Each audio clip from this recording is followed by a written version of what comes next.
Do you want to know what you can still plant now in early July and have flowers at the end of the season for September and October sales? If you're curious about that, then stick around for today's video because we're going to be talking all about that. What to plant now in early July to get fall sales. I'm not talking about what to plant in the fall for spring sales. I'm talking about what to plant right now to get more flowers this flower season. Have armloads of flowers in September. If you've ever looked around your farm in the end of September or October and wondered what you were going to cut, you are not alone. So stick around for this video. I'm going to tell you what to plant today.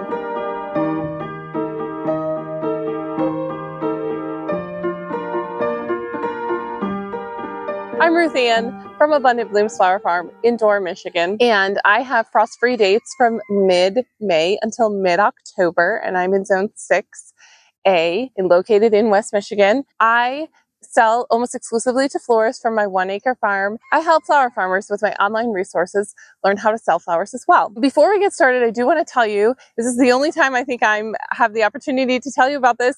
I am doing a free webinar on Tuesday, July 7th called 3 Steps to Sell Flowers to Florists Without Feeling Overwhelmed. I actually think this is the perfect time of year to be thinking about florist sales if you've never done it before or trying to ramp up your florist sales.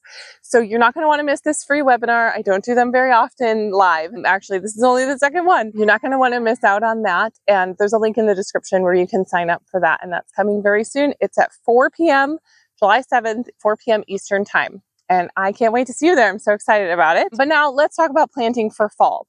So first, we're going to talk a little bit about why fall matters. And then we're going to talk very specifically about what to plant now. This was difficult for me. I just want to say, in the first early years of flower farming, I remember looking around my farm in the middle of September and being like, I'm harvesting 3 beds here and like barely have enough to make it worth it to go to florists or for them to buy from me. So this is definitely a lesson learned in my own experience. And I kept trying to get better and better at fall, and it really did take me several years to get better at it. And then why fall matters is because it doesn't matter how you sell, whether you're selling to florists or farmers markets or roadside stands, however you finish your season, that is how your customers are going to remember you. So if you just kind of petered out and didn't go out with much, to speak of, they're going to kind of remember that in the spring. But if you go out with this big bang and you're going gangbusters to the end, they'll remember that in the spring and they'll want to come buy flowers from you. What it really takes is very strategic planning.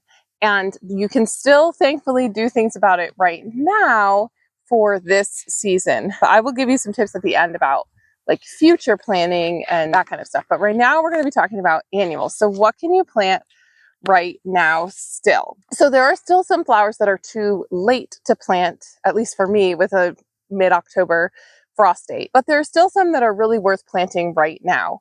And you really do need to plant these very quickly. But let's just dive right into some of your best friends that are going to be your best friends for annuals for fall harvesting. So I only have a couple of them here, so don't get overwhelmed.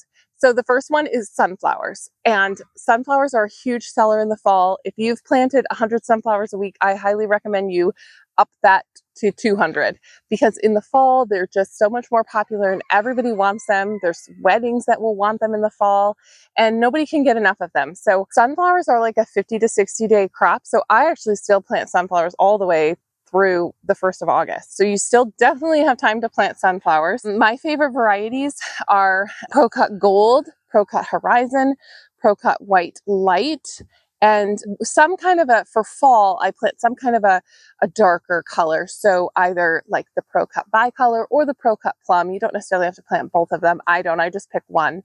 And so that's what I grow for fall. So I kind of ramp up my fall production and I plant paper pot tray of each of these for fall. I'm telling you, the Pro-Cut Gold and the Pro-Cut Horizon are they're just such great flowers and everybody loves them. And then the bicolor for fall is really great. So you really simply cannot go wrong by planting these. And so keep planting them, and you can keep planting them weekly for a couple more weeks at least if you're in a similar climate to mine. Okay, the next flower on my list is Cosmos. Now you may have already planted a Cosmos succession, but I highly recommend you plant them again. I actually will do another succession in 2 weeks because I found that having another fresh succession is also really helpful. So you still have time to plant cosmos. My favorite varieties for fall would be, I like the apricota. It's very productive. And then the afternoon white is my favorite white. And I planted a small section of this last fall, and I sold every single stem and everybody wanted it. So definitely still be planting the white. And then I'm going to add this year rubenza, which is like that dark color, like a dark burgundy color. So that's kind of what I would pick, something along those lines. They're very productive and they just add a lot to your bouquets for the fall, and you still have time to plant them. Then the next one I would plant is marigolds. I actually like to have marigolds for this July planting. I don't prefer to have them all season. They get very buggy from July. You know, if you have flowers blooming in July, they get eaten by Japanese beetles. So I like to just have these for the fall. I like the cocoa series. So there's a cocoa orange and a cocoa yellow.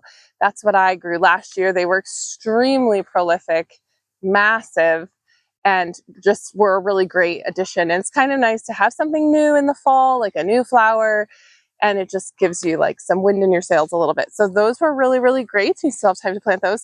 And then the last one is zinnias. Probably have time to still plant this.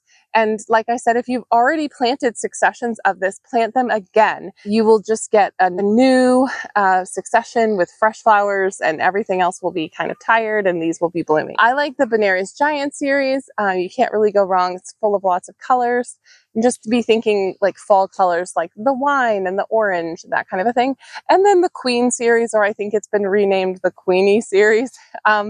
I really like that series. Actually, I don't grow the Benares Giants anymore. I only grow like the Queen series or Johnny's Ballerina and Linen. I'm growing those as well. Just can't grow everything. So, but the Queen Lime Red is probably my favorite zinnia. It's just so beautiful, and it's lovely for fall, and florists like it. So they're great in bouquets as well. So all of these are really great, kind of no matter how you sell. All of these are great for still planting now. There are a few other crops. If you're in a zone and you have more time, you could plant things like celosia or amaranth. But for me, like now, it's really too late. Celosia has a longer maturation time. Like it really wouldn't bloom in time for me planting it now. But if you're farther south or in a warmer zone, you could potentially look at those too. I am also adding in some flowering cabbage and kale this year. I've never grown these, and I'm starting them now from seed for fall crops. So that is something else. If you're a little more advanced, you do need to really protect them from bugs and different things. So that is another thing that you can also grow for fall sales. So if you're sowing these now in early July, and you can either transplant these, or zinnias and cosmos and sunflowers also do really great, and marigolds do really great direct seeded. So you could even just direct seed these. I just direct seeded a bunch of this last week in my high tunnel. So you still have time to grow these. You still have time to direct seed them. You still have time to transplant them. You'll generally be harvesting them around mid-September. Your sunflowers would be a little earlier. Sometime in there, giving you a good month of these cut and come again flowers for obviously the sunflowers aren't, but like for the zinnias and the cosmos and the marigolds. So plant them now for fall sales. Your future self will really thank you.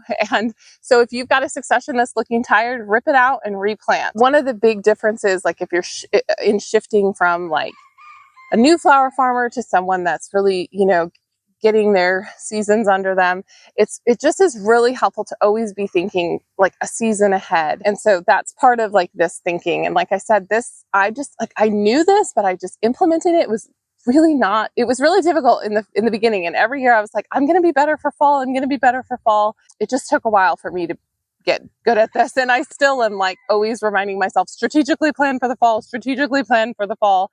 And by fall, I mean like September and October sales. While you can't plant your dahlias, you can still plant a bunch of these other things. This isn't an exhaustive list, but just always be thinking about like colors for fall and switching up your colors, and be thinking of the season ahead. While we're thinking about fall, I just want to put in a little tip here. I am going to do a video about what to plant in the fall for spring sales, like direct seeding and such, and overwintering things. But be thinking about that now so you can have your seeds ready and that kind of a thing. So you still have time to do that as well, because you're always wanting to think strategically ahead. And even now, it's July 1st when I'm recording this. And yes, I'm like totally, like I feel like almost like this season is all planned and underway. And like my brain really needs to be focused on the next season, like next spring, next summer, and what I'm doing now to prepare for that, whether that's ordering bulbs or perennials or different things like that. So just always be thinking ahead. I know like today, July 1st is when Farmer Bailey's plug orders for the fall open. So if you're watching this, you can still, jump on that and see what he has to offer and just different things like that. So don't forget to sign up for my free webinar on July 7th. 3 tips for selling flowers to florists without feeling overwhelmed. I don't do them very often. There's a link in the description. And then one of my other favorite crops for fall is snowberries. And I did a whole video about snowberries. So you can check out that video here, because it's not something that's going to help you this season, but you could order it now to have it for next season. It's such a great crop. It's such a good video. And so if you're thinking about having a more robust fall season, I would highly recommend that you think about adding that to your future crop plan. And as always, thank you for joining me, and I hope to see you in the next video.